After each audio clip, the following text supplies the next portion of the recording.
Hi, my name is Antonis and I'm the iconographer of this video. I hope you are well, and today I will share with you my process of painting a hand. This is the hand of Saint Peter, and if you have questions regarding this topic on how to light especially the hands, then this video might be useful for you.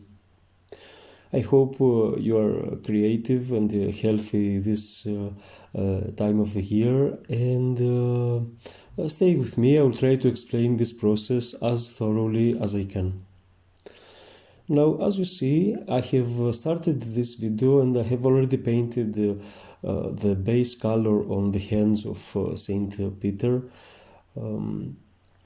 This is called proplasmos. It's the base color, and it's this greenish color that you see. After that, I paint my shadows on the hand. It's called γραψίματα. It's this brownish lines that I paint to define the fingers and define also the shadows, a little bit of the shadows on the hands. Now, as you see here, after I have done this, I prepare a color by mixing titanium white, some yellow ochre, and a little bit of cadmium red. I want this color to be enough pinkish, not very yellowy. And as you see, with this color, I will paint the first light, a first layer of color on my base color, on my proplasmo. And as you see here, I am defining the shapes firstly of the nails, of the knuckles, and I try to follow my reference as much as I can. This layer, this first layer of light on the base color is just mostly to define these shapes, to understand what exactly the shape of the nails, for example, have to be. And also I'll try to understand which areas of this, let's call them islands of light, which areas of these islands will be more abruptly terminated, and which areas will be more smoothly blended to the proplasmos. I try to understand while I'm painting this layer. I'm trying to understand and paint accordingly. As you see, in the areas where there must be a smoother blending, I will use the tip of my brush and a linear way to create a first very basic blending. Now, as you already see, I have moved on by creating on my palette a color that is in between this base color proplasmos of the hand and the first light that I have painted before. With this in-between color, I will try to blend even more the areas of the hand that need to be blended and create a smoother transition between the two colors. Again, I have to remember the basic shapes that nails and knuckles have, and even if sometimes I will cover the shapes that I've previously painted, I will have to remember these shapes and repaint them later on. Here, as you see, I will cover the whole fingers almost with this transitional in-between color. This will create a more smooth, more nice blending on the fingers, a nice painting area on the fingers. And little by little I will try to smoothen and blend on all the island of lights that need to be blended. Now, at this point, I'm not preoccupied about what's happening on the inside of these lights. I just worry about blending the color on the external area between the greenish proplasmo and the blending colors that I am using. That's why I feel free to create a color that is even closer to the proplasmos color, a little bit darker in this transitioning method, and with this color to blend even further out towards the proplasmos.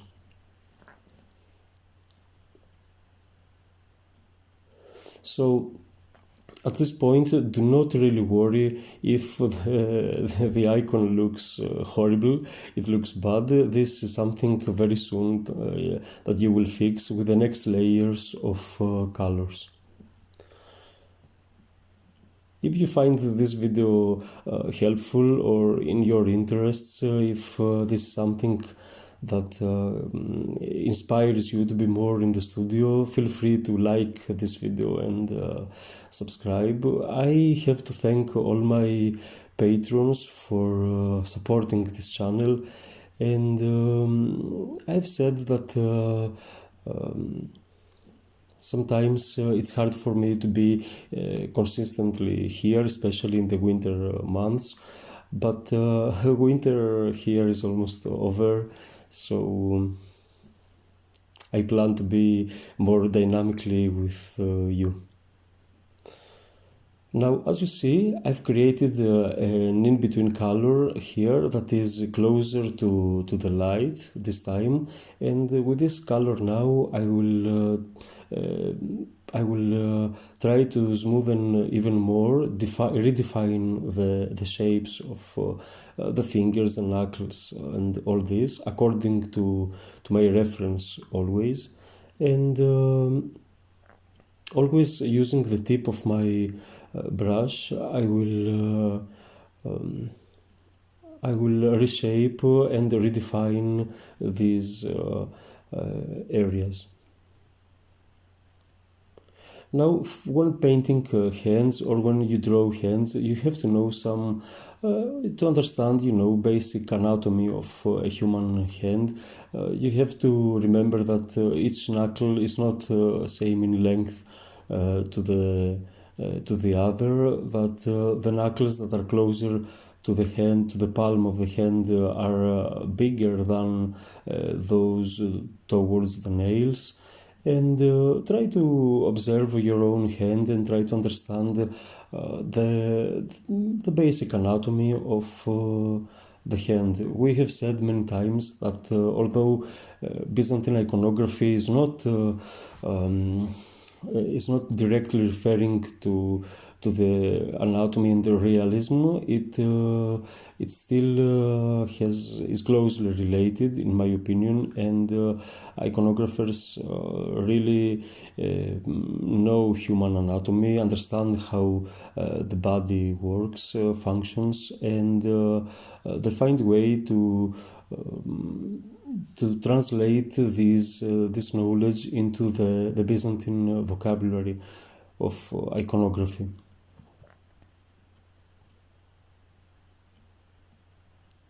Feel free to go back and forth on this stage of painting heads. Feel free to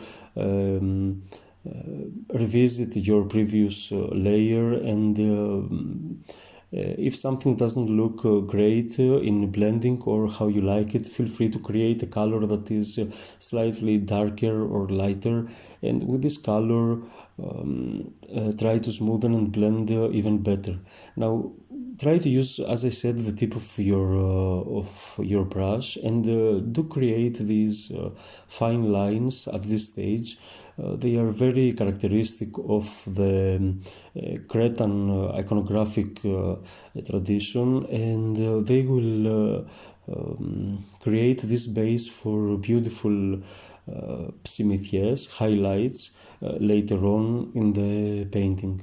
Now, I forgot to give you this tip. When I am doing this transition, when I'm creating this in-between color, I will not just mix the color of my proplasmos and the color of the first light. I will mix these two, and there I will add a little bit of yellow, some cadmium yellow, or even some blue as well, just to make this transitional color a little bit of a greenish, just to give it a greenish hue, just a little bit. It doesn't need to be very greenish.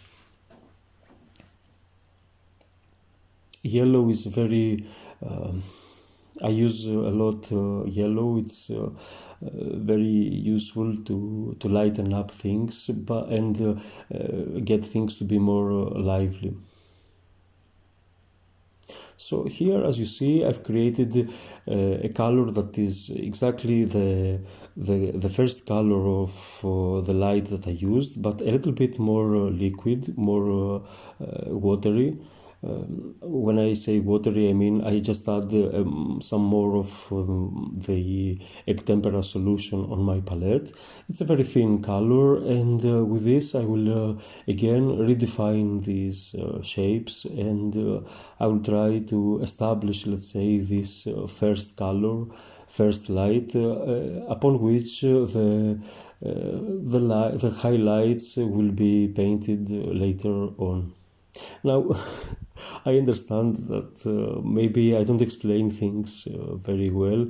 I try to be as thorough as possible. Feel free to just mute me and try to understand what I'm doing just from the video. Sometimes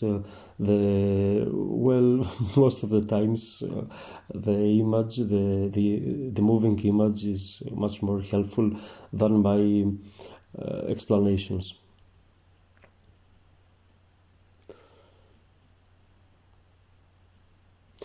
There is an online course that I've uploaded on teachable.com. Feel free to visit and check that course out.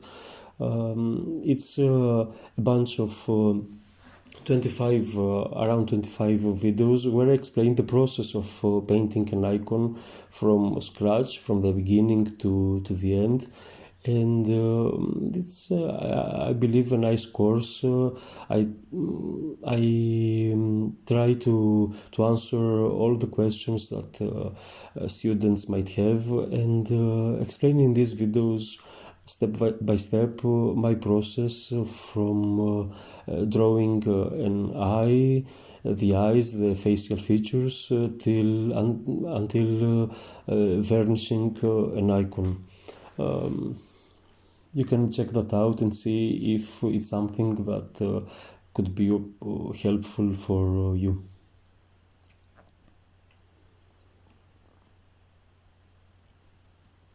So you see how long it takes me here to paint this first light, and then smoothen and blend this first light to the proplasmos. I take most of my time doing that, and I think when you have achieved this, then the steps after that are much more easy. You have done most of the job. So at this stage, just try to not change and lose the shapes that you want to have. Try to be consistent and make a nice, beautiful transition between this first light and the baseline, the proplasmo. As you see, 2/3 of the process go on this blending process.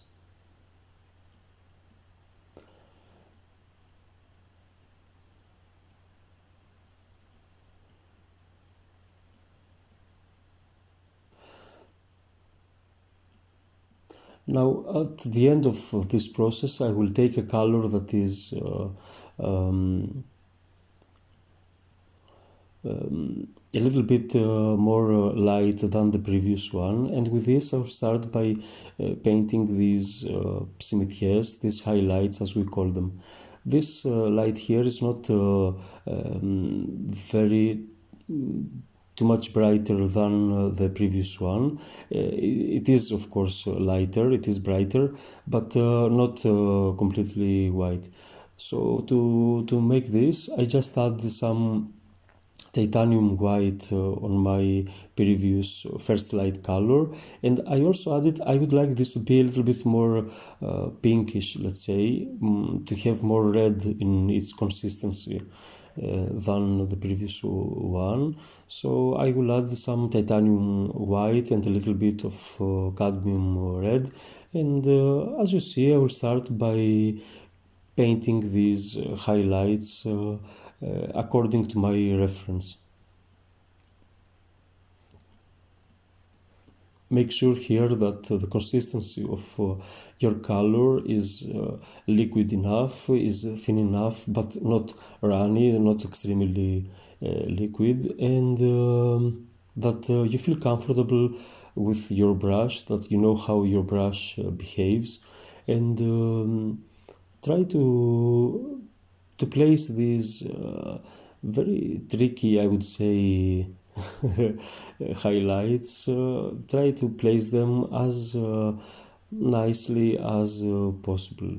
It's very hard. I have seen some iconographers that they do a beautiful job with these highlights.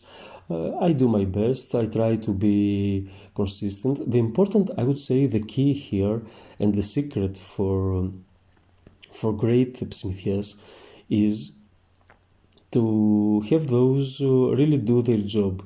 To really highlight the hand and to really function in giving us the idea of the volume, the illusion of the volume of what we paint, and how this hand might be lit. I've seen some highlights that really are just decorative. They have somehow they are painted in such a way that they don't do their job. They're just decorative lines on top of a face or hands, and these fail to do their job. The important thing is to understand why you place the psmiths in the areas that you place them, and if they really do anything for that area that you paint.